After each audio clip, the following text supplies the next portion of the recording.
Paradigm Review Show. We're here for the epic, seminal Dune Part 2, widely considered to be one of the greatest science fiction universes of all time.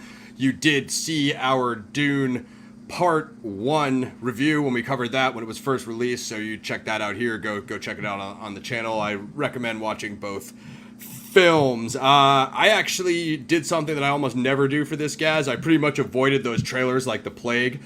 So when everyone kept asking me, hey, did you see the Dune Part 2 trailer? I'm like, I have been avoiding that. I did see some of the very short, like YouTube shorts and Instagram, and some of the shorter social media ones. Again, as you guys saw in the first review, I read all 6 books, so I already knew exactly what was going to happen in the plot-wise. But it's always interesting to see how the director does it. Of course, there's that old David Lynch version of Dune. There's both the short version and the long version, which are both classics. It's up and down. I still like the movie. It's not, incredible. It's certainly not on the level of Denis Villeneuve's. That was 1984 with Kyle MacLachlan playing Paul. Yeah. And but it did as well. Yeah. It had Sting as Fade, who we'll cover in this one, and then it actually had. I was going to talk to you about this, Gaz. I really quite liked. Patrick played Gurney Halleck in the first one. You've seen Sir Patrick Stewart, which I thought that was a really good cast. And then, of course, Sting played Fade Rotha in the first one. But always interesting. I heard it was Austin Butler who played Fade Rotha in this one. I heard him and Sting did have some kind of meetup, and of him passing off the role to him, which is interesting. It's always cool when that happens. As far as stuff coming up, I gotta send you guys that Civil War trailer, Gaz. Have you seen that? Seen it. I'm interested in that. Revolutionary thing of social collapse. I do want to see how that goes. And then, of course, we have Furiosa, a Mad Max saga coming up in May. So, of course, we'll cover that going along with our science fiction main series PXF classics. But the film of the hour, of course, is Dune Part 2. I mean, most of this is quite set up in Part 1, so you know that Timothée Chalamet plays Paul Atreides, Zendaya plays Shani, his Fremen love interest. Rebecca Ferguson, of course, I thought she quite stepped up her performance in this one as the Reverend Mother. Of course, you guys know Josh Brolin is Gurney Halleck. Of course, Austin Butler, Fade Rotha in this one. Dave Bautista, as Gaz said, as Rabban. Christopher Walken, Gaz, I'm interested to get your take on that. Of course, I thought Stellan Skarsgård was the standout in Dune 1 as Baron Harkonnen, and then Javier Bardem as Stilgar. I mean, Javier Bardem, I've never seen him do bad in a movie, so of course you can't expect anything less from him in this. As much as I like Christopher Walken, I gotta be honest, it was a little distracting for him playing the Emperor because it's very hard to see him as anything other than Christopher Walken. So did you have the same impression? Yeah. As soon as you said that, I'm thinking of even some of his really old school movies, like was it Kings of New York and all. King of New York's a classic. You've got me thinking that already. I didn't think he was terrible, but I know where you're going with it. I kind of had that same vibe. I'm not crapping on him. I don't know how much sci-fi Chris Walken. I love Chris Walken. Not dumping on his performance. Apparently, he took a 4-year break from acting, and then he just said that when he was offered this role, he just felt interested. He was inspired to take it. So, if you're a Christopher Walken fan, I think you'll like it. I just said. As Gaz knows, I'm a Dune fanboy, an OG Frank Herbert Dune fanboy, so I'm talking I probably saw the 84 movie first, but I'm pretty sure I read the, at least first 4 books before I even saw David Lynch's movie, so I'm like, what most of you raving Star Wars nerds are to Star Wars, that's what I am to Dune, so, it is, not to say I'm not that way from Star Wars, it's just me and Gaz have both kind of soured on it with the watered down new projects. Dune, fresh territory, uncharted territory. I absolutely love the aesthetic of Arrakis in this film. Of course, the film style, the action sequences. I mean, there's quite a bit to unpack. Of course, the Hans Zimmer score, which we covered in Dune Part 1. But we can kind of we'll try to avoid spoilers where we can. We'll probably throw them in here and there. I know it is first week. I would say just if you guys get the chance, get down there. I do want to get one of those custom sandworm popcorn buckets, so I will be going back for a second time to IMAX. Don't worry, we'll be showing that on the future shows. But, one thing, so as Gaz said, this movie is probably a 9 or a 10. I think it was it a 97 on Rotten Tomatoes? So it's highly up there. One of the high. It's gone down to a 8.9 on IMDb, but last time I checked it, it was a 9. I rated it a 9. Probably wouldn't go any lower than that. we're gonna give you guys most of which is the good, which there is very, very, very, very, very much good. We're also gonna nitpick what we think could have been better, because that's why you guys come to Paradigm Review Show. And if we just sat here and told you how great the film was, you wouldn't need to watch our show. You could just go watch Denis Villeneuve interviews or pretty much anybody else who was involved in the actual production. You know what I mean? So we're going to give you both sides. That's what we do here. We're fair. We call it down the middle. Right off the rip. So I'll start here. I think Gaz did this as well. He can weigh in. So I did watch Dune Part 1 before I watched this second one. And the way Dune Part 1 ends, we're talking the first half of the book. Essentially, you guys know it ends with the Paul Atreides duel with the Fremen warrior when he kind of meets up with Stilgar and that sitch.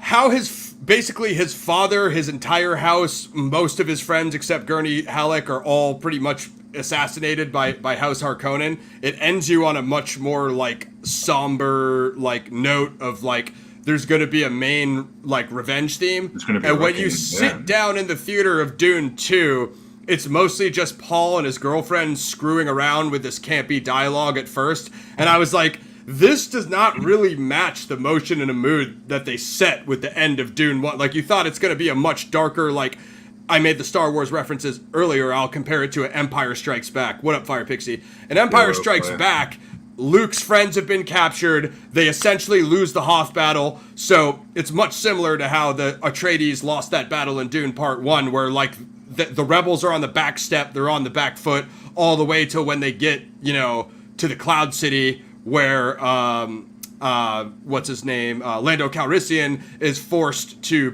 betray them by Vader and the Empire. That's my metaphor to say Empire Strikes Back is them on their back foot, essentially retreating, essentially fighting back. And that's kind of what you're going to expect from Dune Part 2, and that's the comparison everyone's making on the internet and YouTube and everywhere else. However, I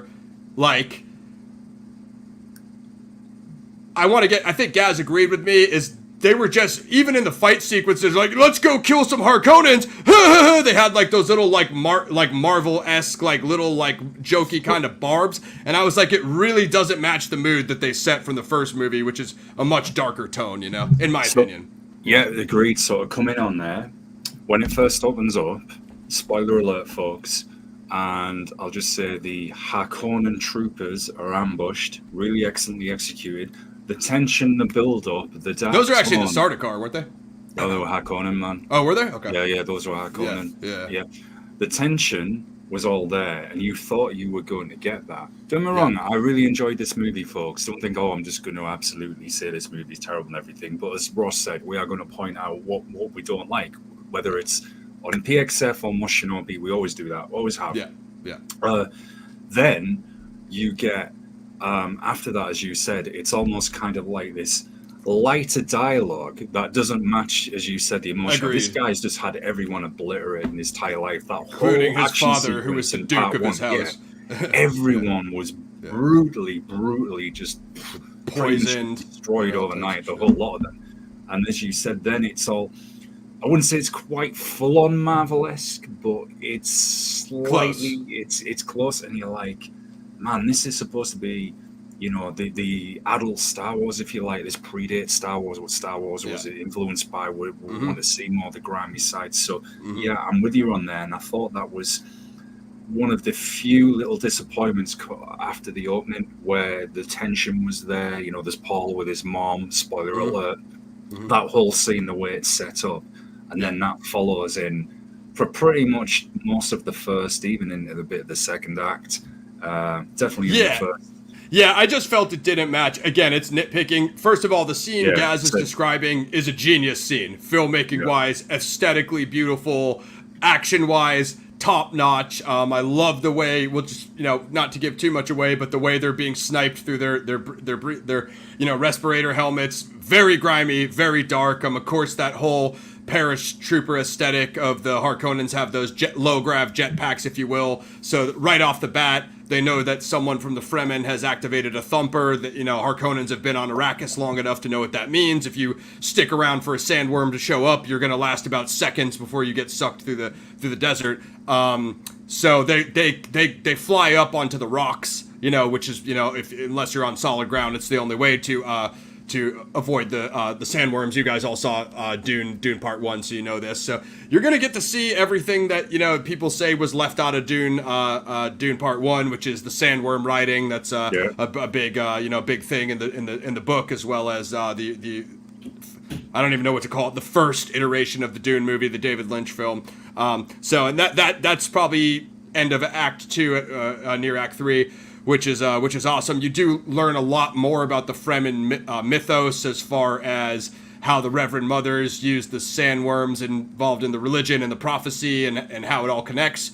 What a life, yeah. A lot of it was quite summarized, I would say. I think Gaz would agree with that as well. But they do a decent job of explaining. One thing I heard was people would have liked to seen more of the Fremen Capitol building, which supposedly had a lot more bustling commerce, as far as water salesmen and smugglers, and so that he did a great job with the House homeworlds, and we'll get into Gady Prime and the Harkonnen sequence, which I think is possibly one of the top scenes in the film. I think you'd agree, Gaz, the arena. Of course, you guys know what I think about Baron Harkonnen. We talked about the shot-for-shot Apocalypse Now homages in Part 1. Denis Villeneuve does return to that, which is why I want to review Apocalypse Now on the channel. It's my favorite film of all time, and I really want to point those out to you guys. So once again, you know what I'm referring to, Gaz, the Baron Harkonnen bath sequence. Yes. That was a shot-for-shot recreation of Martin Sheen coming out of the water before he assassinates Kurtz. So, I mean, Gaz knows what I'm talking about. He's an Apocalypse Now guy, but just if you haven't seen both films, Fire Pixie, I'm assuming you've seen Apocalypse Now. I know you know your stuff. So, again, right off the bat, you're talking to me about one of my favorite books of all time, one of my favorite universes of all time, and then you have the shot-for-shot Apocalypse Now, recreation. So my fanboyism's nearly at a level of creaming my pants at this point. But if that was too explicit, you can bleep that out, YouTube. I probably just got demonetized for the statement. I don't know. But one thing I thought, Gaz, that we could have seen more of was spice harvesting. Like, I felt like they talked a lot. I remember when Duke Atreides went and looked at the harvester in Dune 1. I felt like the Harkonnens talked a lot about the spice harvest, but they didn't show that much of it. You know what I mean? They didn't compared to the first one where you saw the sandworm to the harvester. Yeah, that was crazy. The second one, I think we only saw a couple, and there weren't harvesters. I don't think they're kind of more like best I can describe it, like APCs, I guess, like giant APCs that were being ambushed at various points. But not so much on the actual spice harvesting. I think we maybe did get a spoiler, folks. Possibly a scene. I'm not sure. No, I don't think we did. I was going to say, did we see any of the actual? What they store the spice in? Kind of. Because we see any of that? I don't. This is why me and Gaz have to go rewatch, because it is a 2.5 hour film, and it's very, very detailed film. So if you're expecting us to give you a shot by shot analysis and deconstruction, it's probably not going to happen, guys. We're just going to summarize, much like they summarize a lot of the plot. Thank you, Fire Pixie. Appreciate it. If you're referring to the 1984 David Lynch Fire Pixie, I would say go ahead and then rewatch Dune Part 1 from 2021, Denis Villeneuve. You will. Two completely different films in almost every aspect. Same source material, of course, but quite different. I love the piloting. Much more deeper dive into the Harkonnen military tech and just strategy, which I thought was key. Paul talks a lot about that in his sequences. I would have liked a little bit more of the Fremen, to be honest. Just my cup of tea. I felt that they were the main highlight of the book. When I read it, so we'll go to that. Might have actually been a harvester that Paul and Chani were under when they were trying to take out the chopper, Gaz. And again, the campy dialogue, I get it. Like, it's his girlfriend. Like, you don't need to show us 500 scenes establishing that. We get it on pretty quick when he tells her he loves her. So it's like, we really don't need like a whatever. She's a capable warrior, as is he. That's great. So when they're trying to take out this circling Harkonnen copter, and excuse me for not having the lore of every individual vehicle tech, guys, but if you feel I'm that far off on Dune lore, just correct me in the comments, guys. I'll pin it or highlight it, whatever you want. So Paul's like, hey, the shield's only down when the turret is firing, and she's like, yeah, I know that. So he's like, okay, so I'll be the decoy and fire when he drops, but then he goes for the leg of the harvester, and then they obviously lift it because they know that he's gonna. So I felt that I'm like, dude, you're Fremen, you've been fighting the Harkonnen for years, and that's the strategy you go with. I'm gonna try to hide under the own, you see where I'm going with this philosophy. Like it ultimately it worked, but I was like, how is that strategy supposed to work when they obviously know that you're going to hide under the legs? Next time you go to run under the next one, they could obviously just lift it so you have no cover, and then what do? You know what I mean? So I was kind of like, I kind of saw the flaw with that right away. Not talking down on Denis Villeneuve's filming, though, because the scene was beautiful, amazing. I loved how the Fremen used the RPGs and the heavy artillery. There's just a lot of cool things. Some stuff that I didn't remember when Gurney brings Paul to the Atreides nuke library. Yeah, I did not remember that in the book at all. So if I completely forgot that, just correct me in the comments, guys. There are certain things that I don't know if Denis and his writer added that stuff to make it more flow better, which is fine. I mean, that happened. Well, again, go ahead, guys. The Dune, the original one, I'll have to actually rewatch the original, but it's on the Sci-Fi Channel and not a lot. The Duke go and get some nukes, I think, because there's Patrick Stewart's famous scene where he's on top of the sandworms where he shouts atomics. So I think they've got them. But maybe it's in there. Maybe I forgot it. Well, you've read all the books. I've got, like 2 chapters in.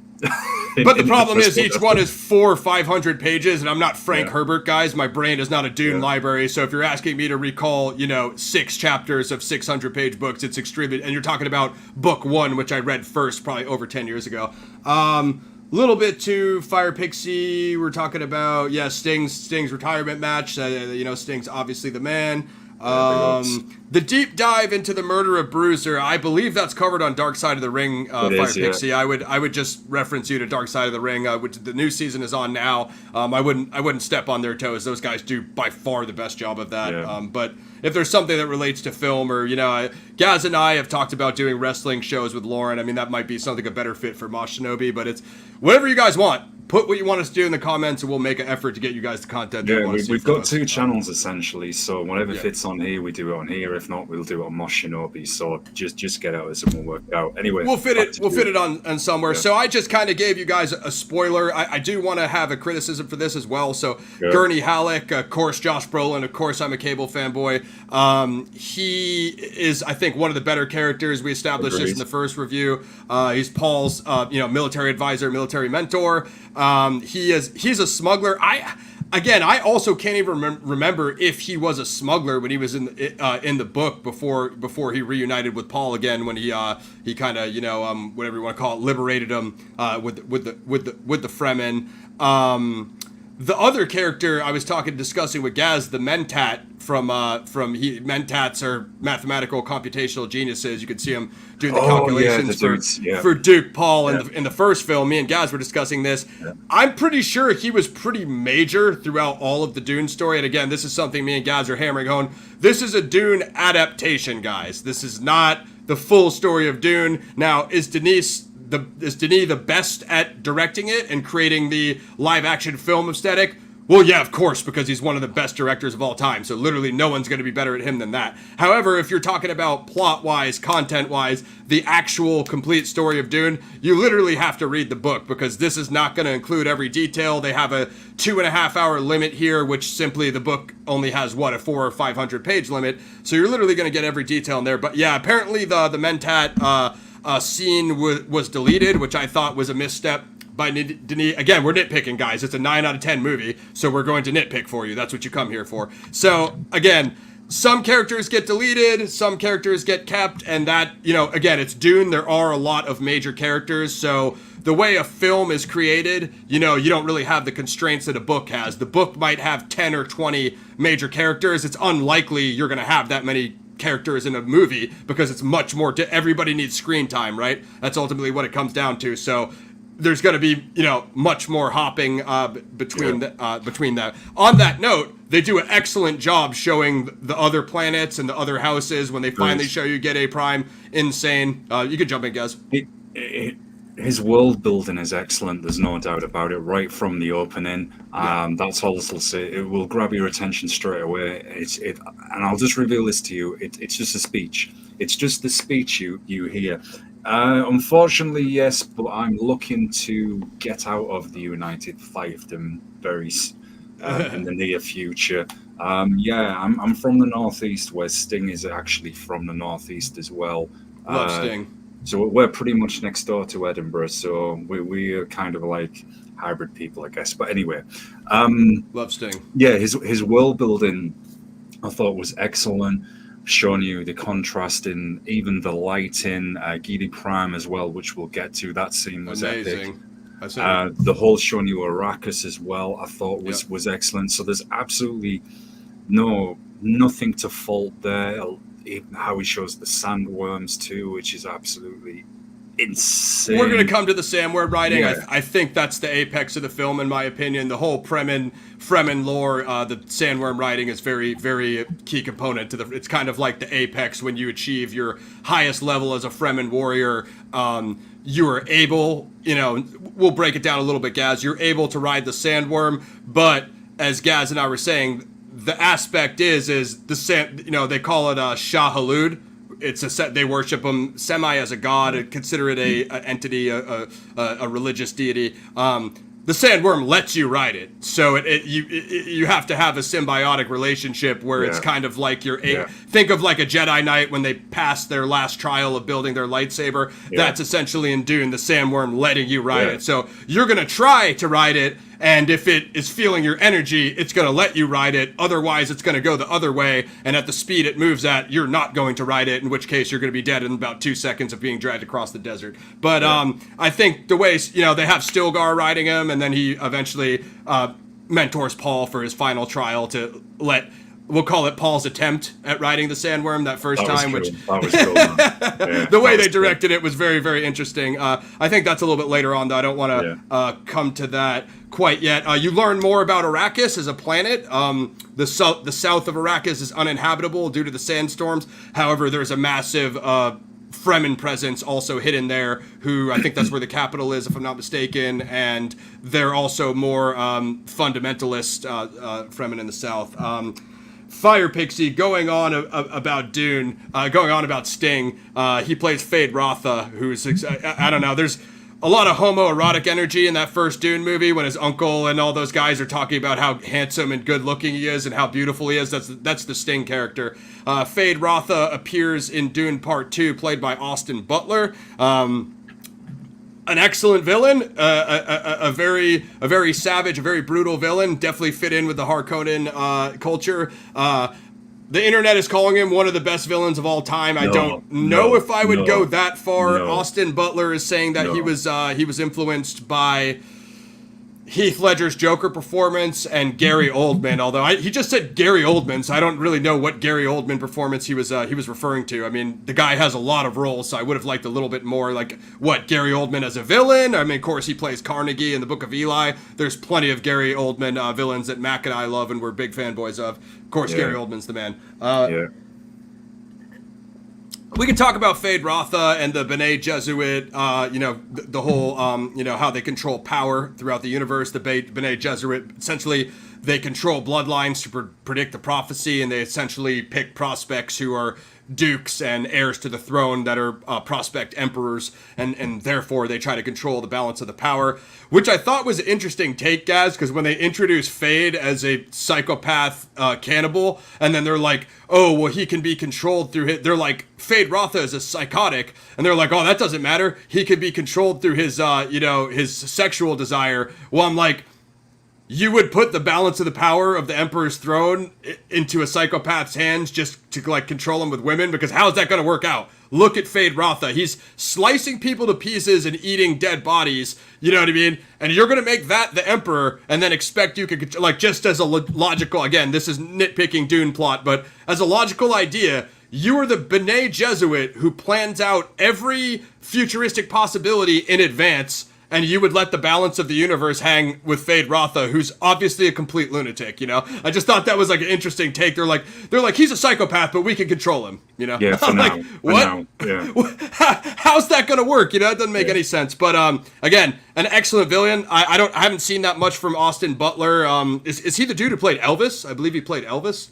Let's have a quick look. So, he was a great villain, but not the greatest villain ever. Not the all time. Even at that point, Elvis. I think Stellan Skarsgård, Baron Harkonnen, was really overshadowing him. Some more nitpicking. Gaz and I both felt that Baron Harkonnen and Raban, who are introduced in part 1, essentially played second fiddle to Fade Rotha in this one, when they were really built up as these like powerful psychotic enemies, villains, and then Fade Rotha comes in and he's kind of like, he kind of outshines them a little bit. I think you'd agree with that, guys. Let's do Gay Day Prime. This is the they're making a big deal about this online, so we're going to talk about it. The black and white sequence of the Harkonnen home planet. I don't know if they ever, as Gaz said, the world building. I love the Baron Harkonnen's birthday, Fade Rotha's arena sequence. Just the way that they showed the savage Harkonnens, very very Roman, very Colosseum, very bread and circus, and just the aesthetic of the military parades, very totalitarian. Very military, brutal kind of species. And essentially for Fade Rotha's birthday, he gives them a three-way Colosseum duel where he's going to kill these warriors who are 3 of the slaves of House of Atreides, the remaining prisoners. And we could get into like your thoughts on this, guys. Of course, I'll give mine. So Baron Harkonnen is up there watching the fight, and then Fade is introduced. He's like the big famous Harkonnen warrior. He's like he's the younger, probably most capable of the Harkonnen house. He kind of comes out there and just, I mean, did you have any initial thoughts of how they set up the scene, Gaz, or just maybe the black and white look? What stood out to you? Black and white look definitely was excellent. Love the aesthetic. Baron Harkonnen, which, oh man, I do feel he was kind of dumped a little as he was the main villain, and then he kind of just fades into the background. Agreed. Yeah, this guy has the most presence as well, and great actor. Agreed. And he is the main villain. After all, he is the leader of House Harkonnen. Agreed. And we'll get to when he does come back towards the end, but it kind of ruins him a bit, because then his presence isn't so much. It's kind of like he's just a background component there. You know what's going to happen. I agree. The whole fight was good. I found it interesting how they were essentially. Well, spoiler. Real quick on that. Yeah. Let me just jump in. Now, I understand sharing the dynamic between Baron Harkonnen, Raban Harkonnen, and Fade Rotha, because much like Paul and his dad were the House of Atreides house. Like, I understand that, but also, like Gaz said, the connection between the Emperor and House Harkonnen is Baron Harkonnen. He's the one who did the deal to betray House Atreides. So he essentially is the lead in that relationship. So as Gaz said, to water him down and slowly fade him into the background doesn't make sense, because he's the one who did the connection with the Emperor. Just jumping in real quick on that point. The way they set it up, where he's essentially like a Roman emperor, kind of doing this or this. Yeah, I felt that too. The best way I could describe that scene is if you think of Rome crossed with a Orwellian futuristic society. That is pretty much that melded it. I guess the ancient future concept, which myself and Ross are big fans of, and great point. Great point. So that was good. I did like the fight that I'm going to butcher his name now. Fade Rotha had with And I'm sure the dude was in The Last Samurai and seen him in many martial arts movies. That fight he had with the guy, I'm trying to remember the actor's name. Yeah. So I want to come in on that. So as we said, Yeah. so they set Fade up. This is nothing new. This is very similar to the Commodus fight in Gladiator, Yeah, where definitely. you have a royal that wants to take part in the Colosseum battles, but of course you're not going to go out there and fight the best warrior from the best faction at their best, right? Because you're a warrior. It make no sense for you to go out in front of your own crowd and die there. So obviously the two House Atreides warriors that they poisoned them. There's actually three, right? And what they say is they're all saying, wait, that third warrior, spoiler alert, guys, skip this if you need to. That third warrior is walking straight. He's not poisoned, so they can all tell that the character that Gaz is referring to. If you find the info, Gaz, just jump in with the name or whatever. We both forgot. Again, there's like 50 characters in this movie, guys. So if we miss a name, sorry. So Fade dispatches the first two easily on his walk over to the third one. I've got it. It's not the dude from Last Samurai. This is where I know him from. It's Roger Ewan, so Korean American possibly. He was in Warrior that we recently covered. Oh my gosh! The dude who was selling the weapons, dude, the weapons dealer. That's who went awesome. With the guy, in the Deep South. That scene. Yep, that's who he is. So nice to see him get some shine, man. Yeah, he's great. I love that guy. I mean, me and Gaz are Warrior fanboys. Just go watch our last Warrior review. I think we reviewed all 3 seasons here on the channel, right, guys? Great show. Anyway, that guy's a great crossover actor. So that third one, but like in my mind, I'm thinking like, okay, they drugged the first two. They didn't drug him, but at the same time, he's a prisoner on a Harkonnen homeworld, so it's not like he's getting like laid out the red carpet and they're feeding him to max nutrition and all that stuff. He's obviously still a prisoner, so he's not going to put up his best fight performance. Again, spoiler alert, I love what they call the reverse fireworks, those kind of ink blots in the sky of the Harkonnen. Genius effect, genius aesthetic on the black and white sequence. So just a funny sequence of like filmmaking versus reality. Obviously, it's science fiction. We know you can suspend it. But when Baron Harkonnen looks at the camera and he says to Fade, like, show me who you are, like I'm going to put you out there in that real fight. Yeah. He's saying that to us on the camera because Fade can't hear him down there. You know what I mean? So I'm like, the point, it was a dramatic moment, but the point of him looking in the camera and saying that to us in the movie theater seats, I'm thinking like, he's not saying that to Fade. He's saying that to me because Fade can't hear him down there in the bottom of the arena. Yeah, was he reading his lips from 1,000 miles away? Yeah, or like, maybe he was gifted with super sensitive hearing. Yeah, they didn't say anything about Bene Gesserit voice for these characters, so you gotta... So anyway, I just thought that was just a little fun moment. So the fight is good. Dude does stand his ground. Fade, we're gonna do some spoilers on it. I don't give a shit. It's a cool fight. Fade is wearing his electric shield. He basically, when Baron Harkonnen says, show me who you are, he faces the crowd and he turns it off because that's what they want. They want a real fight. So now Fade is he's fighting the guy who's not poisoned and he's not using his shield. So he evens the fight a little bit. An interesting fun fact on Roger Ewan as well. Apparently he was trained and is a downgrade in Chuck Norris's fighting style and is also a member of United Fighting Arts Federation. So fun fact for you there, folks. Yeah. Again, a great. Gaz is really good on the martial arts characters' backgrounds. Of course, we both thought Warrior was awesome. Yeah. So I like those little devil guys that come out with the hooks and surround them. Very very cool. Aesthetic on their mess. Oh, do you know? I just realized I'm going to show one of my fanboy areas now. Advance warning, folks: if this 40K movie ever happens with Henry Cavill, you will probably see me passing out live with excitement.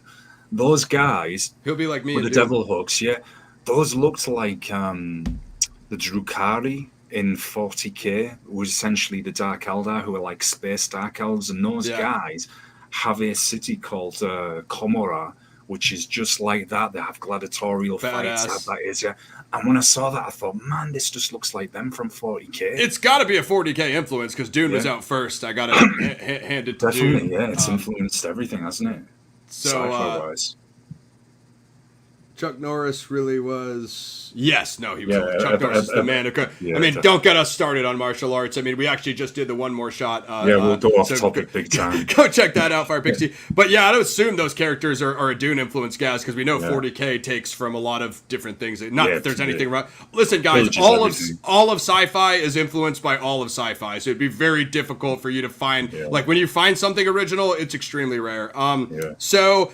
One thing I thought that was a little overdone was when the Bene Gesserit flies out to Gate A Prime to go prospect Fade during his arena fight, and when they were sitting there talking about how impressive he was, I thought they overdid it a little bit because I personally was not that impressed by him. I'm like, dude, you just killed 2 guys that were poisoned, and then you fought one guy who wasn't poisoned, but he was still a prisoner, and you turned your shield off. So he wasn't doing that good in the fight. He was actually struggling with him in the real fight, and he eventually overpowered him, but that was after the devil already hooked him. You know what I mean? So I wasn't like, oh, wow, Fade's, combat proficiency is next level in the universe, like he was a Jedi Knight or a Sith Lord. I wasn't that. I mean, he was a good fighter. It was an entertaining scene, but I didn't see how the Bene Gesserit were just like, falling over him, head over heels, like talking about how great he was, Don't, Fire Pixie, don't. Trust me. Yeah. She just doesn't want the Dune review. She just wants us to be ourselves and just do what we usually do and go off on completely. We talk like this, we do that a lot all the time off there. We have for years. If you saw the messages that me and Ross go back between us about the group chat's crazy. Whatever it's trust me, we're very easily Now that's a good point you brought up about Fade there, because that's one of the other nitpicks I've got. If he was fighting Roger Ewan's character, which was Lanville, and he was fully fit, yes, I think Lanville would have definitely won because he was the more experienced warrior. But this is my little nitpick, and it's the same nitpick I have. Or if he's fighting Gurney. For Paul Atreides. Look, these guys are capable warriors, but they're still up and coming. They're kind of pushed a little bit to that level where they're all a little bit too quickly. Now, I don't know if that's to do with that. The movie is 2 hours, 47 minutes, I believe. So it's like, I have to get this done. I can't go buy everything in a book because I have to skip ahead in the third. The 2 characters are going to meet on the arc, so you need them. You need to show both their fights before they meet each other. Blah blah blah.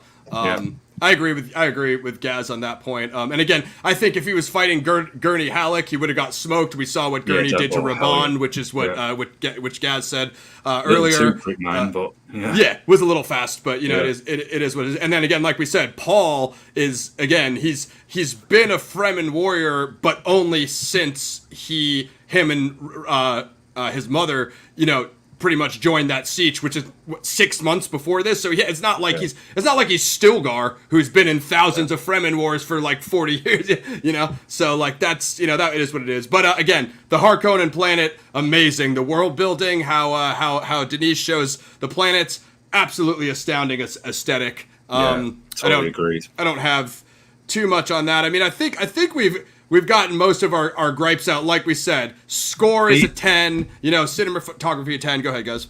There's another one. The only other gripe be like, there's someone there. These guys always find something. What do you come here we for? both got Celtic ancestry. It's kind of in our DNA. We're never happy. I'm always politely putting it, complaining to Ross about something. Stilgar. So. This is my little gripe. We got a couple things. Stilgar is kind of, if you like, the sensei of Paul for me. Mentor. And I feel like you said when we were talking about this the other day, that he becomes a fundamentalist a little bit too quickly. And I would have liked to have seen him still be coaching Paul along. Like Paul does become the war leader, the general, if you like. A little too quick. I think it's during the second act, halfway through, it's like all of a sudden overnight, now I'm the leader of the Fremen, I know what's happened to your family member, this, that, and the other. If he's new to that role, even if he's all powerful, he is still going to need those experienced advisors around him, someone like that. So that's my only other little nitpick. And just real quick, to segue off Gaz's point, the same point, actually, just to piggyback off of it, is You think the Fremen are gonna follow an Outworlder? You remember how they treated Paul and his mom when they first joined that first group? Paul got called out to fight a warrior who didn't respect him basically his first 5 minutes. So if that happened right when he joined one chapter, you think the entire Fremen, militia, which is millions and millions of warriors, is just going to follow a random guy from another outworld who's just because he's a duke? Like, the thing is, the Fremen doesn't care about any of that stuff because they're not involved in the universe politics the way the houses are, House Harkonnen, House Atreides, and the Emperor. So, you know what I mean? I agree with Gaz. It's like, he needs to win the respect of the warriors. Undoubtedly, he needs to win the respect of the warriors, and that's Stilgar's role as a mentor. Stilgar can help him with that. Look, I trust this guy. I believe in this guy. I'm mentoring him into our culture. I think Gaz's point stands on that, Yeah, and okay, someone's going to argue, yes, he did fight Jamas in part 1, who is the warrior Ross is referring to, but I do feel, and look, Ross has read the books, I haven't. I've got 2 chapters into the OG novel, that's it. So I don't know. I would imagine in the books he probably does have to earn it much more. I just felt that was just a little bit too quick. Don't get me wrong, there's lots we like, which we're still going to get to. Don't worry, folks. I mean, honestly, I think Gaz is, as I told you guys, Stilgar was my favorite character when I read the first book. So no one's more attached to his story arc than me. And then I'm a Javier Bardem fanboy on top of that. So kind of like double good for me, right? They picked one of my favorite actors for one of my favorite characters. Yeah. Hollywood rarely does that. Kudos to Denis Villeneuve. But yeah, I agree with Gaz. The fundamentalism, it starts to get pushed pretty heavily in Act 2. And then also it's funny because Paul is pushing back on it. He's like, I don't think I'm the chosen one. I don't believe in the prophecy. Paul and Chani and a few other characters are the only few. He's like, hey, I'll fight the war because I have this familial vendetta with the Harkonnen. He kind of has a personal reason to do it. But as far as we haven't gone into her much, but it's the Reverend Mother who's pushing that because of a B'nai Jesuit, agenda. Right? There's that scene, spoiler, there's a scene where she's talking to Paul's unborn sister, who we will definitely see in 3 because she's born an adult, more or less. I remember in the OG movie. Supreme being level. And she's a powerful character in her own right, from the little I know. Yeah. But there's a scene where she's talking to her unborn daughter, and she's saying, I need to bring the Fremen in control. This is why I'm going to get to the south where they're more fundamentally inclined and bring them in. So that's where they all start spreading Maud'dib is here, Gaz is right on. I mean, Gaz, for someone that pretty much was mostly introduced to it through these 2 movies, I mean, Gaz picked up the lore pretty quickly. And the mythos is deep, I will give it that. The other thing, Gaz's major gripe is, and I agree with him on this, now they did nail the Fremen fighting style, which is a lot of acrobatic attacks, familiar to the type of aerial stuff that Gaz and I discuss on the wrestling shows, a lot of flipping and rolling and a lot of kind of quick, in and out movements, for that. Lucha Brothers in space, Pixie. That's pretty much it. For sure, that kind of combat style. But the Emperor gives a, was it 2 battalions of Sardaukar in Dune Part 1? So as Gaz said, we should have seen, and I know for a fact that this was in the book a lot, Gaz, so your point stands on this as well. We should have seen a lot more engagements between the Fremen and the Sardaukar, and Gaz mentioned this to me right off the rip. He's like, hey, listen, it's very, complicated, it's very in-depth, it's a long movie, I want to watch it again for a second watch, which I agree with Gaz on. He's like, but I would have liked more Fremen and Sardaukar combat, and I was like, yeah, 100%. There's no reason why that shouldn't have happened, Yeah, definitely. The big gripe, spoiler alert, folks. I should just put that tag at the bottom, spoiler alert, whenever I open my mouth. I'll just say in the final act, the big climactic event that you are waiting for. In fact, I'm just going to hold off on this. I'll handle it, guys. Just keep going. I'll address it when you're. Pixie, you've got me thinking of AJ last night, which we were talking on the other show. She's literally just gonna have me and Gaz doing Anthony Joshua, Tyson Fury, when these guys said it was Dune, and they're literally just talking about British boxers. I'm trying my best to stay on topic, and because I'm obviously a martial artist, a martial arts fanboy, and everything, and well, we both are. It's also PXF and PRS, so we bring you the topic that you want. So that's what we do here. So yeah, I'll just say this. Get back on Dune. When we're waiting for the climactic event that we know is going to happen, which was one of the things I was so looking forward to about Dune Part 2. Now, don't get me wrong. I'll just say the introduction of that scene is absolutely fantastic. The fear that you see on the side of the cars' faces, were like, oh hell, that is absolutely dope. Hell yeah. The initial engagement is good. Mm-hmm. The problem is, as Ross rightly said, and this is why I got to him straight away after I saw the movie. I'm like, dude, you're waiting for this huge engagement. They built it up for a while. Yeah, and we only see it for a minute. Oh, you're all good, don't worry. We only see it for a minute, and then it shifts to another scene. I'm trying my best to not give too many details away, and I'll just say you can hear the sound. That's, you know, the bat, which is a cool way to do it. That was an interesting detail. However, I agree with Gaz. The picture you're expecting is, they went through Paul planning out the whole attack with his Fremen brigade, and then obviously that the Emperor has to come down because of anyway. You guys will watch the movie, but anyway, they have to come down essentially for the face-to-face with Paul. He forces them into it. So I'd almost compare it to like a Braveheart-esque, like the troops colliding into each other with the kind of phalanxes. As Gaz was said, that is amazing. When you see the Fremen, they use the sandstorm and they're weaving in and out. All of that is awesome. And then as he gets into the... Go ahead, Gaz. Actually, it's a crappy movie, but the first battle scene is still really good even to this day. Alexander with Colin Farrell when the Persians are engaging the Greeks, the phalanx, reminded me of that actually. Even that first fight in Gladiator, which I referenced earlier, when they're up in Germania, similar type of thing. You know what I mean? As you can tell, me and Gaz are ancient history action movie fanboys, so you'll get a lot of those references. We still need to come to Napoleon, Gaz. I haven't seen it yet. Yeah, and Gladiator too. We'll have to cover that as well. So as Gaz said, so they're using the even some stuff like that Baron Harkonnen said when the Emperor's like hey, am I gonna is the ship gonna be safe here? Like they're recommending I go back into orbit, and the Baron Harkonnen is like, the mountains will protect us for most of it. I was like, what, dude? Like he's been fighting the Fremen for 50 years. He knows. I think he was kind of like, obviously what he was doing was setting up the Emperor. But I was like, why is Baron Harkonnen saying that? He ain't gonna live through this if Paul gets to him. After what he did to Duke Atreides. Yeah, right. So he thinks he's helping Fade, and it's like, dude, if Paul pulls up on you, he's gonna kill as many of you guys as he can. That's obvious from Dune Part 1. Yeah, and I've just remembered one of the little gripe to go back with is when Fade first encounters his Beast, his brother or his cousin. I think it's his brother, isn't it? Yeah. Yeah. It's Baron's nephew, so I think they're both his nephews. I don't know. The way he kind of like downs Dave Bautista a bit too fast, I'm like, okay, this guy's a capable warrior, but I do feel Beast Raban was reduced to kind of not being so powerful and intimidating as he was in Part 1. And I agree. That was a little bit of a disappointment. Yeah, I agree. I expected way more for him. Like, okay, so Baron punks him and he tells him like, tighten your grip on Arrakis or feel my grip around your neck. And then when he upgrades Fade to military advisor of Arrakis, and Fade checks him and like sticks his face on the ground, like kiss the boot, like.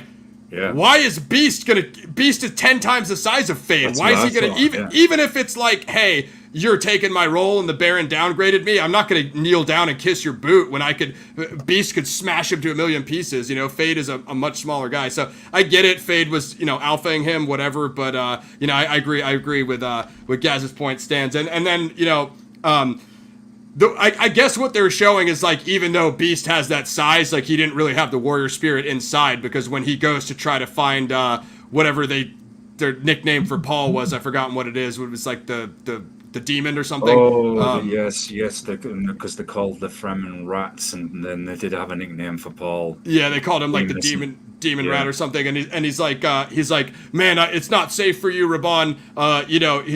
He's like, he might be out there, and he's like, I hope he's here. And then when they take out his whole brigade, he just runs away and jumps. That's a spoiler, sorry guys, but he just jumps on the ship and flies away. And as Gaz was saying, like, okay, Beast is getting severely reduced. Baron Harkonnen is getting severely reduced, so all you're really left with is Fade from a Harkonnen perspective. That brings us to, we're going on 48 minutes, so that brings us to the, anyway, well, real quick, Fire Pixie, there's no rules here, so, do whatever you want. Yeah. We're happy to talk AJ, Tyson Fury, and Gaz knows I love Tyson Fury. I'm a huge fan of the guy. I'm 100 with you, Pixie, on that. Of course, GSP, of course, the UFC. We were actually talking about UFC at the end of our last show, One More Shot, so you can check that out, Pixie. We're talking about the card tonight, AJ's fight yesterday, and then BKFC coming up next month. we stay in tune on MMA and martial arts here. So, the throne room scene, which I feel, wasn't quite as climactic as I would have expected it to be. Of course, I mean, you've seen it in the first movie and you've read it in the book, so for people like me, this is your third encounter with it. As I was saying to Gaz, when Paul walks in, he's just wearing a regular still suit, like a regular Fremen. So obviously that it's Paul, because he's the one that set up the Emperor. He's the one that has the issue with the Harkonnens. He's the one that has the issue with the Emperor. But he walks in as I'm like, okay, is that Paul or one of the random Fremen from his army? They do nothing to denote that on camera for you. I mean, obviously you know who it is because a random character wouldn't walk in. But I was waiting for some symbolism, maybe Paul could have an upgraded weapon. I mean, there's a lot of ways you could have done that, or some other insignia on his stillsuit armor that could have denoted that's Paul when his face is covered. Because if you can't see the actor and you don't know that's Timothée Chalamet, you really don't know that's Paul at this point till he talks. No, you don't. I agree. It kind of took something away from it, didn't it?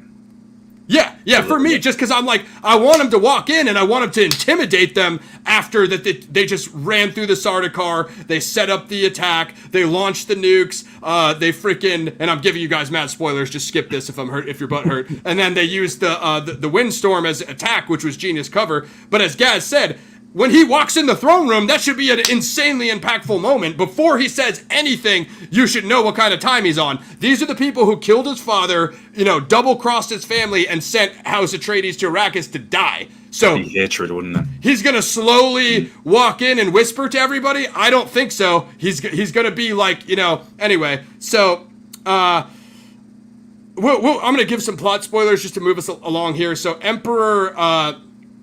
Emperor tries to talk crap to Paul about, I sent your father, the Duke, there to die because of he was a weak man. Well, we know what Paul's response is to that, right? Stand now or choose your champion. That's the way. That's the Fremen way of resolving conflict, which goes back to that duel Paul was in that Gaz referenced earlier. So Fade takes the Fade for sake of metaphor, and people are calling this one of the best choreographed fights of combat. I don't know if No. It was a very good fight. It was a very good fight. I think people are overhyping the Fade character. I was entertained. I love the scene. I love the duel. I was entertained. I don't know that it was one of the best choreographed fights I've ever seen because me and Gaz watch a lot of combat films. So I was just about to say that. Let's be real here. This is no slight on either actor, the filmmaker, or anyone involved. It isn't. But people look. Like it's the budget. Said, it's the budget. We watch combat movies. A lower action movie with a bona fide martial artist, fighter, combat trained guy will always be so much better than even a higher Hollywood budget end if they aren't using those people, because those people are trained, and it does make a difference. It makes a difference. I'm sorry, folks, but you can do the movie fighting for film all you want, take a little quick intensive course. It still is not going to come across as authentic and as good as someone who is genuinely trained. Now, it's not a bad fight scene. It is good. Is it better than the original OG scene with Sting? With the robe thongs, it's better than that. Of course it is, but it is. I will kill him. Best combat. It's not one of the best combat scenes ever. It's good, but it's not one of the best. It's very entertaining. Both characters are awesome. They both do their job. They both secure their roles. I wouldn't be able to say that it's one of the best. I mean, you're even talking about some of the swordsmanship in Star Wars, the classic Anakin Obi-Wan fight at the end of Revenge of the Sith. I mean, there's a million examples you can do. It doesn't necessarily need to be the type of hardcore, martial arts kung fu that me and Gaz watch. Even Gladiator, some of the medieval style sword play. I mean, Gaz watches a lot of medieval stuff, so he has a good reference for this. Great fight. One of the best of all time. That's kind of a stretch in my opinion, but we'll see what they do in Dune Part 3 if they can build off of the combat. Of course, like aesthetic wise, as far as the Harkonnen ships and the pilots and the little masks, the little kind of like pilot helmets with the optical enhancements. A lot of amazing aesthetic detail there. Very Empire Strikes Back, Return of the Jedi vibes. So the level of detail might be a level of detail we've never seen in film or maybe in science fiction. I mean, I'll go that far. As far as calling that fight the best fight you've ever seen, I don't know. Anyway, you guys watch this. If me and Gaz have this wrong, we never, tell you guys to watch it how we want to watch it. You tell us in the comments and say, is that one of the best fights you guys have ever seen in sci-fi or film history? You guys tell us in the comments. Let us know if you read it differently than we read it, Yeah, that's a really good point. That's a really good point. Regardless of what we say, no one is expecting you to agree with everything that we say on here. The same it's on just the our Zodiac opinions. Files, the same when Mac is on with us. Yep.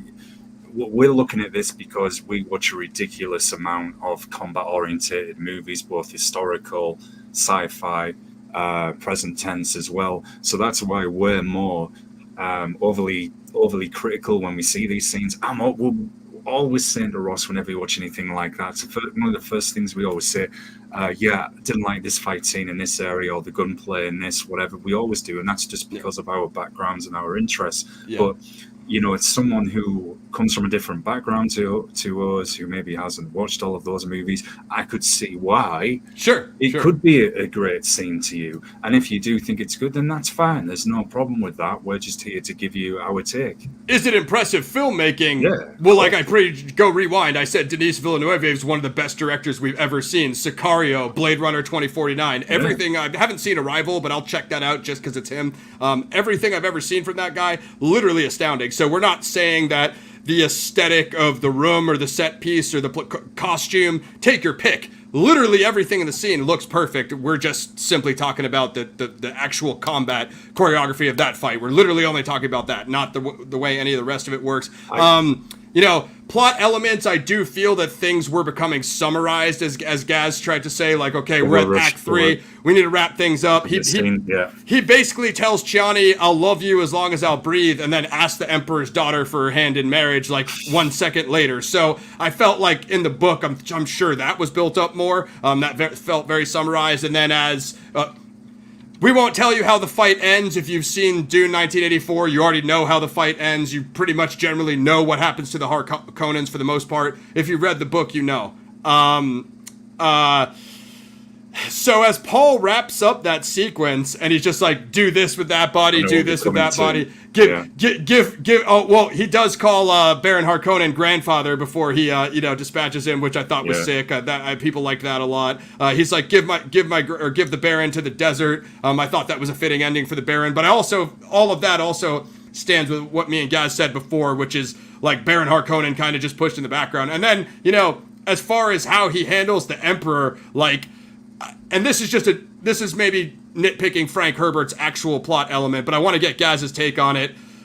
You think Paul would let the Emperor pick a champion after double crossing?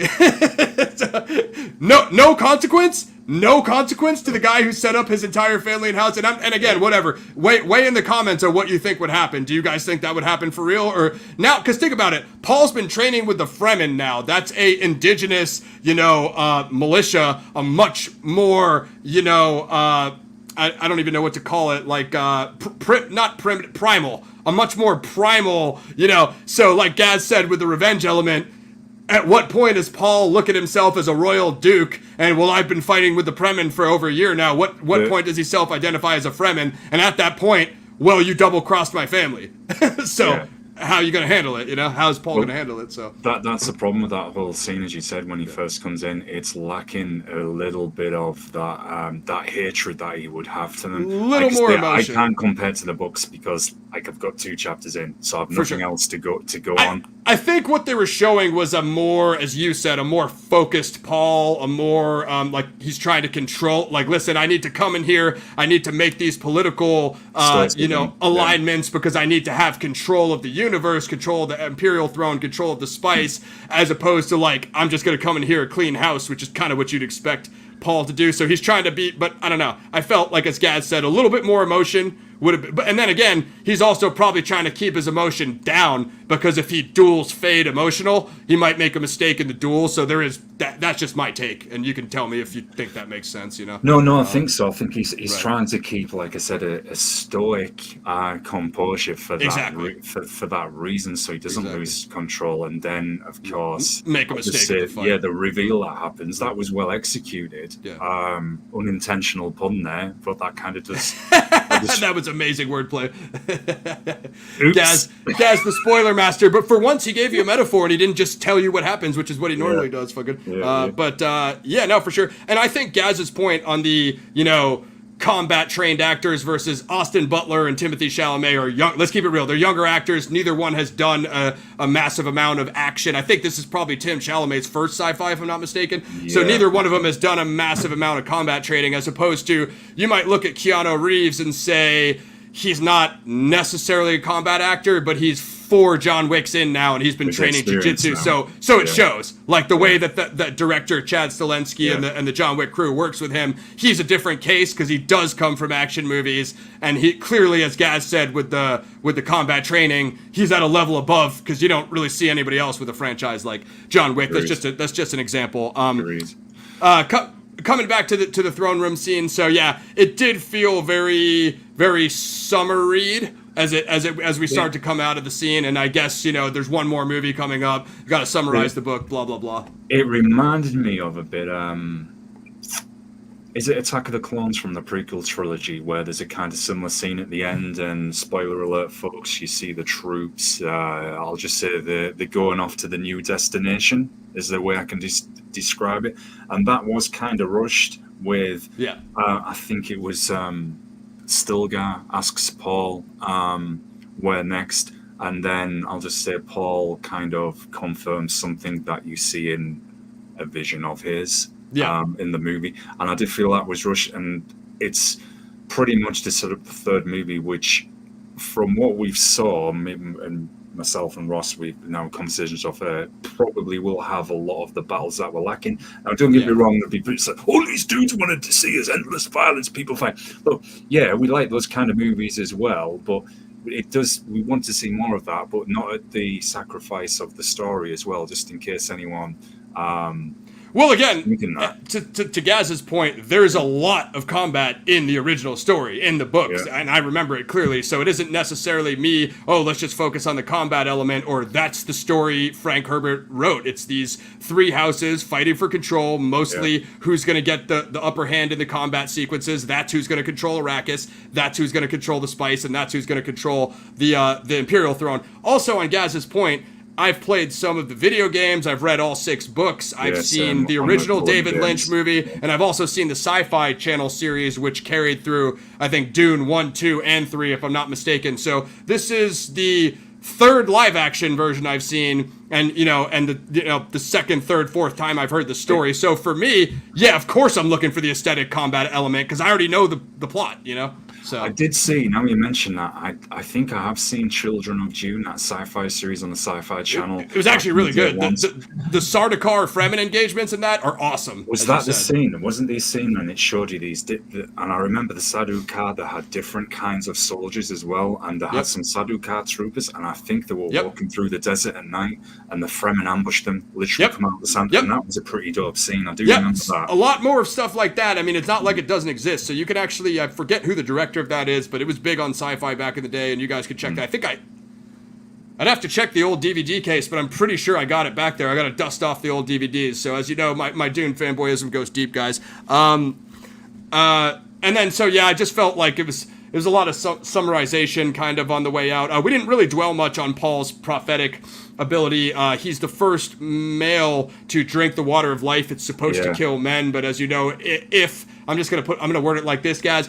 If Paul is the chosen one, which I won't tell you guys whether he is or not, because I do know the answer, then he would die. Any man who would drink the water of life would die. It's supposed to only be the Reverend Mothers. So, also, I did feel that was a little rushed, guys, where after the Reverend Mother drinks the water of life and she goes through the ritual, it tells her about her familial lineage. She told Paul, like, I didn't know until I drank the worm's poison. Paul comes, like, right away after that. He drinks the water of life, and then like, the way they explain things moves pretty quick at that point, like Act 3. I think you would agree, you know? Yeah, like yeah, it does. It's almost as if, right, we're going to get this out of the way because we want to set up Act 3 and then set up the get to the duel and the climax, which is cool. So Paul, I do like the way he explains the prophetic ability, though. He says, like, before I could only see the different outcomes. I forget exactly how he worded it, but he said I could only see the different outcomes, and most of them were like everybody dying because of me. You guys should know this. I'm pretty sure it says it in the trailer. And then he says, like, now I can differentiate which is which is cool. I mean, it does make him a super interesting character, you know. I did think there was a good scene when I'm trying to do this without giving away a spoiler. I'll just say when Paul's in the South and he's reunited with his mother, and I can reveal this part. It won't spoil anything too much. I did like how they showed you the youngling. Well, I'm using a Star Wars reference. The youngling sandworms. Yes, that was quite good. I thought there's a lot about that. So if all goes well, and then I'm assuming it did because the movie just made $100 million and it already surpassed Dune Part 1, and we know what that means in Hollywood. Me and Gaz can pretty much predict Dune 3 will get greenlighted. You're going to see a lot more there's actually a lot more that goes into that. The evolution of the sandworms, as Gaz said, age-wise, from small to the much larger ones. And we didn't go into much on the sandworm writing. We'll talk a little bit about that before we get out of here. That is all, as Gaz said, the water of life ritual, and it's all correlated. And there is a lot more mythos and lore there that should get explained in the next movie. Even the stage before the youngling sandworms, it's interesting of how they come through. I don't know if they covered this in the movie. I still don't know if they've explained what the actual origin of the sandworm is, or if you know what it is, guys. It's actually the spice. The sandworms are directly created from the spice. So that's why the Fremen worship the sandworm as Shah-Halud, as a deity, because the spice has a direct symbolism in their mythos religion, which is all correlated. The reason why so that kind of changed perspective for you on the whole concept of the movie, right? All the Outworlders come to Arrakis to mine the spice. You wonder why the sandworms keep eating the harvesters and fighting off the Outworlders. Why are they doing that? Well, they're defending themselves. The sandworms are literally created from spice. So it changes the whole perspective of how you look at Arrakis and the ecology there, you know what I mean? In my opinion. That's awesome, man. Isn't that interesting? It adds like another layer. So everything has an explanation, which I like about Dune. It's not just random bullcrap, you know? Yeah, in my very, very limited knowledge of the lore, and when I was reading about the novels, and I have played some of the games, such as yourself, so that's where I've always got my understanding from. The OG movie, the Sci-Fi Channel series, and some of the games. I do remember reading that, apparently, and this is going to spoil it for folks, but I don't know if this is a son, one of Paul's sons in the future, but somebody from Atreides actually becomes a sandworm. Okay, stop, guys. You're getting right. I don't think that they'll cover that because that's actually book 4, God Emperor of Dune.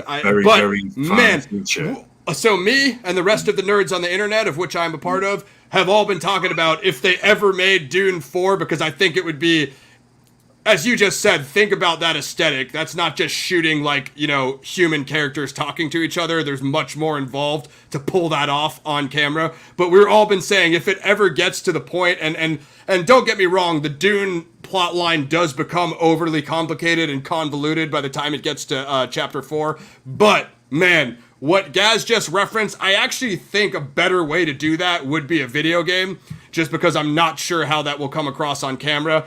But what Gaz just referenced is one of the craziest things in the entire Dune plotline. And mind you, the Dune plotline is 10,000 years. The Star Wars plotline is only a couple hundred years. So, but yeah, no, that's definitely interesting. Just real quick before we get out of here, because we got UFC prelims coming on. I just want to talk about the sandworm riding.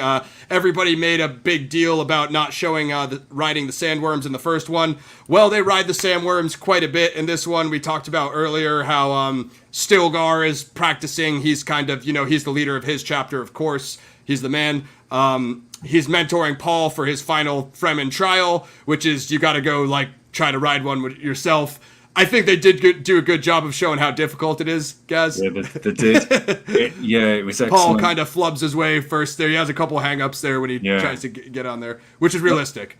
And they show you the scale of just how big these things are as well. That was really well done. I couldn't help think when they were going to the south and even the sandworms, it made me think of one of my other favorite movies of all time, a huge fanboy, and that's Mad Max Fury Road.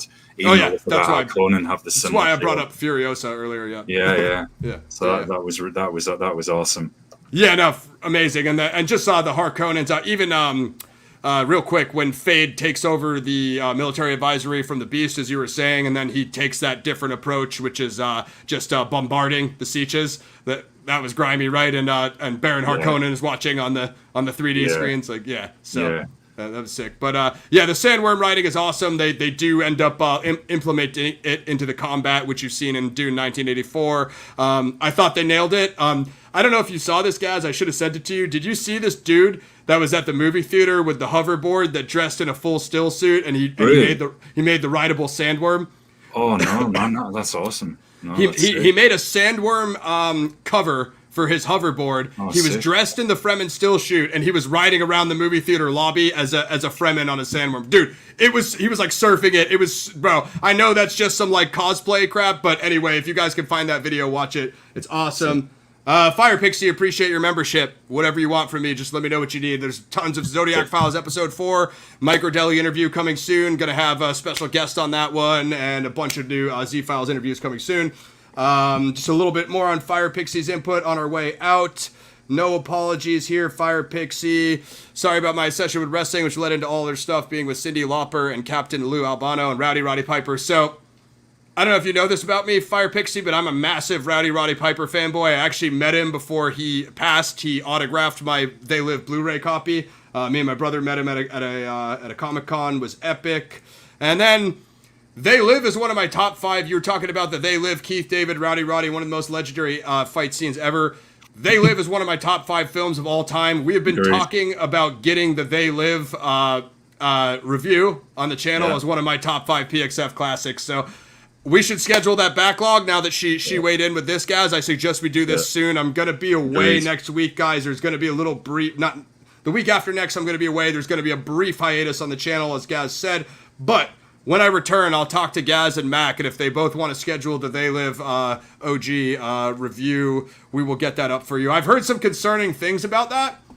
John Carpenter, if you're listening to my crappy little YouTube channel, I got a feeling that you aren't. I would really appreciate it if we just stayed away from They Live. I would really appreciate it if we did not have a They Live remake or a P-boot or a prequel. That's all I'm going to say about it. I'm not going to say anything else about it. Let's just stay away from that one. Anyway, if you guys want to see me have an epic meltdown on camera, just wait till the Crow trailer drops, and you're going to see me just about to say that. Explode. Yeah, okay?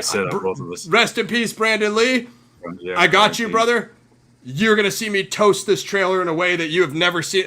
The only thing close will be when I killed Clonan 3D back in the day. But trust me, guys, when I do The Crow, it's going to be my magnum opus of roasting. But shout out to Bill Skarsgård. I still mess with the Skarsgårds. I still think Boy Kills World looks sick. The Crow, it's like Lauren says. Do we really need a cell phone in every single 90s remake? It's just not. The thing is, we got all those horrendous sequels as well. I think they did do a TV series which was whack. Yeah. Just for some useless information for those out there, myself and Ross, we used to do a lot of these reviews and interviews with bands and indie film on an old radio show we did years ago, and when we first heard about the Clonan remake coming out, It was, and he did it. Ross did it live on the show as well. Yeah, and it was one of the most legendary rants and meltdowns we ever had. And literally, I was like, "This recording." Someone's probably got the recording somewhere. It's Ross going off for the show with me just absolutely laughing my head off in the background, and that's all you can hear is me. I want to say, I think people clipped just that. Didn't Slim just clip that rant? He played it on his show. People literally just chopped that rant off of our show and literally just posted that on their shows. So it was such an epic rant. People that weren't even on me and Gaz's old show were playing it on their own shows. And the thing is, as well with that is, I DJ'd on a couple of radio shows at that time as well for extreme metal and punk hardcore, and there was people tuned in from those scenes, and that clip got clipped again and was played on those stations as well, just saying, "Look, here's Gaz's buddy from their chat show they did." It went viral before viral. The metal shows was playing it. Everybody was playing it, But anyway, if you thought that rant was good and you remember our old audio show, I'm going to get real close for this one. Just wait. Because what I'm going to do to you guys on The Crow is going to be my most epic rant ever. And it's going to be my most epic roast ever. And I don't even want to do it because I like Bill Skarsgård. I like The Crow graphic. Actually, me and Max should review The Crow graphic novel because there's quite a bit more in that. That's what this movie is supposed to follow. I personally don't think it should be touched. So what we're going to do is we're going to do The Crow OG review when that trailer drops. We're also going to do the Toxic Avenger OG review. And I'm not sure. Oh, I was thinking maybe we should bring up Lauren for Roadhouse OG, just because Lauren's the Roadhouse expert. We are going to do the new Roadhouse as well, the P-boot. We have to, and that's actually a segue into something I can comment about Dune, which we forgot, is the score. The score was excellent. Hans Zimmer. Genius. And now you mentioned The Crow. Okay. So the original soundtrack, legendary soundtrack. Awesome. How is that going to be replicated? The thing is, it's going to be garbage. It's going to be EDM. Yeah. It's going to be darkcore goth. It's not going to. Who's a popular artist now? Name a popular artist now that has talent. It's not Rage Against the Machine. It's not Nin. STP.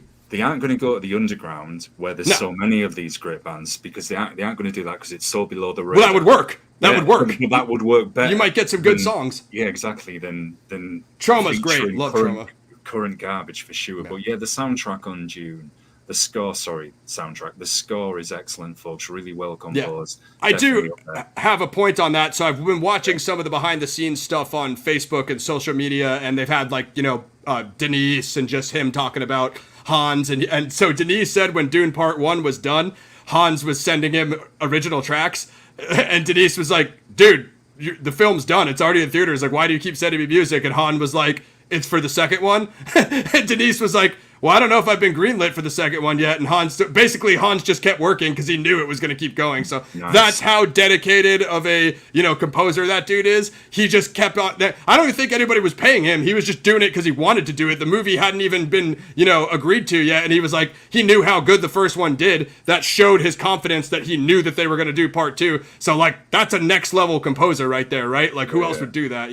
Most of those guys are like, "Yeah, I'll compose when I get paid."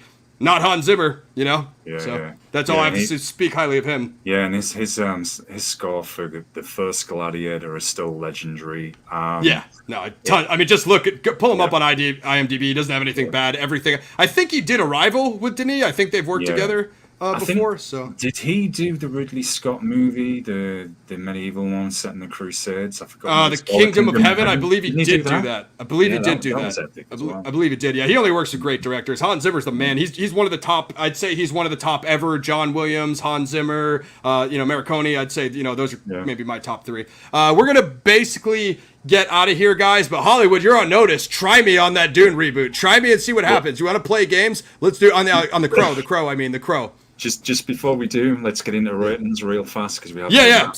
Absolutely. Good. Almost forgot our own format. Good thing Gaz is here to remind me.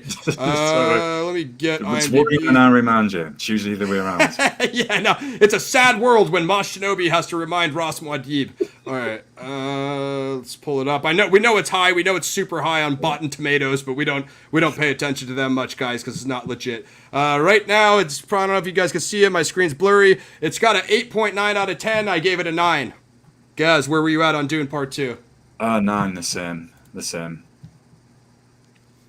So there we have it. It's a 9. We're going to try to get everything that you guys want. We're going to try to get They Live, Crow OG. We have our backlog. We are making an effort to get some Kurosawa on the channel. I want to get some Kurosawa on the channel. We're going to do comparison sci-fi, spaghetti westerns versus Kurosawa, sci-fi versus Kurosawa, everything that Kurosawa has influenced. We have all those retrospectives coming. They might be subscriber only channels, so your best bet is to subscribe now. Eventually there are going to be membership only channels. Shout out to Fire Pixie, the new member, and all my other members as well, Brian, Dion, everybody from the Zodiac Files community. That's essentially it. Dune Part 2, I recommend you go see it. We're going to link all the trailers. I'm pumped for Part 3. If you can't tell from this hour-and-a-half rant and rave I just gave you, I'm a Dune fanboy. So I'll be ranting and raving at you in Part 3 most likely. I'm going to really go in on The Crow. Listen, there's nothing that would make me happier than if The Crow trailer dropped and it was awesome and we were all like, that's really good. That's really good. Okay, I'll say it like this for us, right? If that happens and it actually looks really sick, we will say so. We're not gonna lie. We take it back. This is dope. We will do that. There's no problem with that. So yeah, me and Gaz don't come planning to hate on stuff. We actually hope that things are good. It's just they aren't always. See our Expendables 4 roast for an example. It's not that, that had 10 of our favorite action martial arts stars. On paper, it looked great, and then we got to the theater, and it just wasn't. So anyway, it's not on us. We usually want these things to be good. Sometimes they don't pan out. Sometimes they aren't. The Crow, you're on notice. Bill Skarsgård, love you. You're the man. Love the Skarsgårds. Love Stellan Skarsgård. His Baron Harkonnen was epic. I'd say Timothy Chalamet stepped up the performance in this one. I thought he did better than his performance in Dune 1. I'm sure he was still warming up, a little more mature now, a little more comfortable in the role. So that was good. And I don't know what we have. Let's do Boy Kills World when that drops, and then we might keep working on the backlog. If you want They Live, Fire Pixie, we will do They Live, and we'll give you that whole that fight scene. We'll deconstruct Keith David, Roddy Piper combat sequence breakdown. So we'll deconstruct the whole thing, and again, of course, I love They Live, one of my top. Yeah, I'm going to behave myself now because I'm going to, every time it's mentioned, I'm going to start making comparisons to current society because it's still such a relevant movie, and I need to behave myself because I'm starting to get hyper.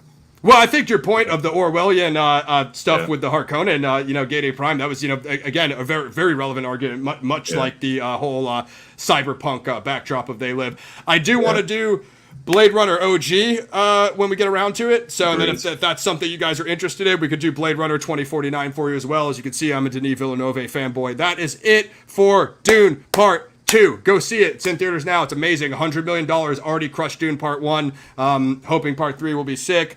Anything you guys want us to review, you just leave the recommendations in the comments. We'll take a look at all of it. Shout out to Fire Pixie for the membership. You guys can join members below in the join member button. Always subscribe. Click bell for notifications. Subscribe to Mosh Shinobi. Please follow me on Twitch. I'm having a little issue with Twitch, but you can still follow in the meantime. And the Patreon is live too. Whatever's easier for you. Just let me know what you guys like. If you like the YouTube memberships, you prefer that over the Patreon, just let me know. It seems like more people are subscribing to that right now. And if you prefer Patreon, that option as well. Yeah. We are out. Paradigm Review Show. Any other final shout outs that you had, Gaz? Yeah, just a quick shout out. Mosh Shinobi, I'm on a bit of a hiatus because I'm really busy with school at the moment. So I will only be doing for the rest of this month random reviews with Ross, which could be on either channel or both. We pretty much... whatever fits on PXF, we do that on PXF. If it fits on Mosh Shinobi, we do it on Mosh Shinobi.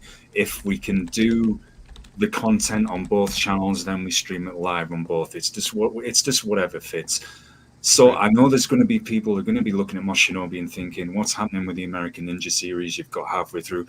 I'm literally doing an intensive course at school. I'm stupidly busy. Hoping to relocate to Europe at some time in the future as well. So the schedule is a bit insane, but I will be here on the weekends. Ross, he runs Mosh Shinobi with me as well. So if I'm not on and Ross feels right, he wants to do something on Mosh Shinobi, he will do, or PXF. Like we say all the time, and as Ross said, whatever you want us to look at, let us know in the comments, get it us on the contact site, send a message or something, and we will do that wherever we feel it fits, folks. And as always, thanks for supporting the channels. Don't forget to support and subscribe at Planet X Films. And it's greatly appreciated, y'all, and have a good one. And we shall see you on the next show. Peace. Yeah, as Gaz said, you never know where I might pop up. We have done some live beat-em-up playthroughs. I believe there's Mayhem Brawler 2 coming soon. I believe there's G.I. Joe Wrath of Cobra coming soon. I believe there is Toxic Crusaders coming soon. Shout out to Troma, as you said earlier, Fire Pixie. I just plugged Gaz's channel. He's at Mosh Shinobi on YouTube. Please subscribe to him there. And we're talking about doing some MMA shows. Seems like that's come up quite a bit. There's been some talk about that. So if you want me to do the Knucklemania Mike Perry Alves review, I could do that on Mosh Shinobi. I think when Conor McGregor makes his return match, I think I'll definitely review that whole card. So whether I do that on both channels or Mosh Shinobi, you never know with me. I might pop up on either channel. You guys might think, Mosh Shinobi is a smaller channel. What the hell is Ross doing over on there? Gaz is my boy. We ran an audio radio talk show years before we ever came to YouTube. Yeah, so for a long time as well, folks. We're always going to be back and forth platform wise. So subscribe over to Mosh if the MMA stuff is what you want to see, Fire Pixie, and we'll see about getting you some. I know Gaz has been talking about doing wrestling commentary for a while. Of course, Lauren is our expert on that. He actually has a wrestling background. Can't really see it too good, but I did pick up the graphic novel Dune, House Atreides. It was pretty awesome. I was surprised how good it is. I got this at a bargain bin at one of my local comic stores. This had a lot of, it's a prequel to Dune. This is volume 1, written by Bryant Herbert, Frank Herbert's son, and Kevin J. Anderson, who wrote a lot of the Star Wars and the Aliens novels. He's a big name in, movie novels for sci-fi. This provided a lot of background in Paul Atreides, younger Paul Atreides, which I didn't really know much about his origin before Dune 1. And it actually showed a young Duncan Idaho, which I was quite interested in. I never knew much about Duncan Idaho's origin. So, you know me, guys, I'm always doing what I can. So if we can bring back the graphic novel review series, if you want me to do this. We have a couple backlogs there, too. Me and Max still want to do Fight Club 3 and The Crow. Now, if you know The Crow like I know The Crow, the original story is a graphic novel. Very good. Excellent. I told you, Fire Pixie, we get hyper. I'll have to say this. I remember back in the day, the Crow game on PS1, and it sucked. I've seen some reviews of that. Yeah, it's so slow and chopped. Yeah, I mean, me and Gaz do some gaming stuff, so it comes up now and again. I've seen some YouTube footage of that. It looked like butt. It was complete ass, man. Here's the problem. Let's hope it's not better than that reboot call. Because if that PlayStation 1 game is better than Bill Skarsgård's reboot call, we got ourselves a problem, folks. All right, we're going to tip out on that note. Thank you for rocking with us, guys. Paradigm Review Show. Shout out to Fire Pixie, the new member, and just tell us what content you guys want to see. Dune, Part 2, out now in theaters. Denis Villeneuve, Tim Chalamet, Josh Brolin, David Bautista, freaking Austin Butler, total stacked ensemble cast. So, of course, Christopher Walken. So, check that out, guys. We're going to recalibrate and decide what we want to do from the backlog next. If you want stuff you want us to do, The Crow OG, They Live, Equilibrium, whatever you think. You know what? It's a Grindhouse channel, guys. You know it fits. A lot of combat stuff. Gaz and I will work to get Napoleon. We're actually behind on a couple things. I still want you and Mac to check out Nope, Gaz. I thought it was sick. So there's. Yeah, that looked quite tight, actually. I think that's up your alley. You would like that. Yeah. So that's it, guys. Like, sub, share. Zodiac Files episode 4 coming soon. We will be back. Paradigm Review Show. We're out. Peace, Fire Pixie. Peace. Like,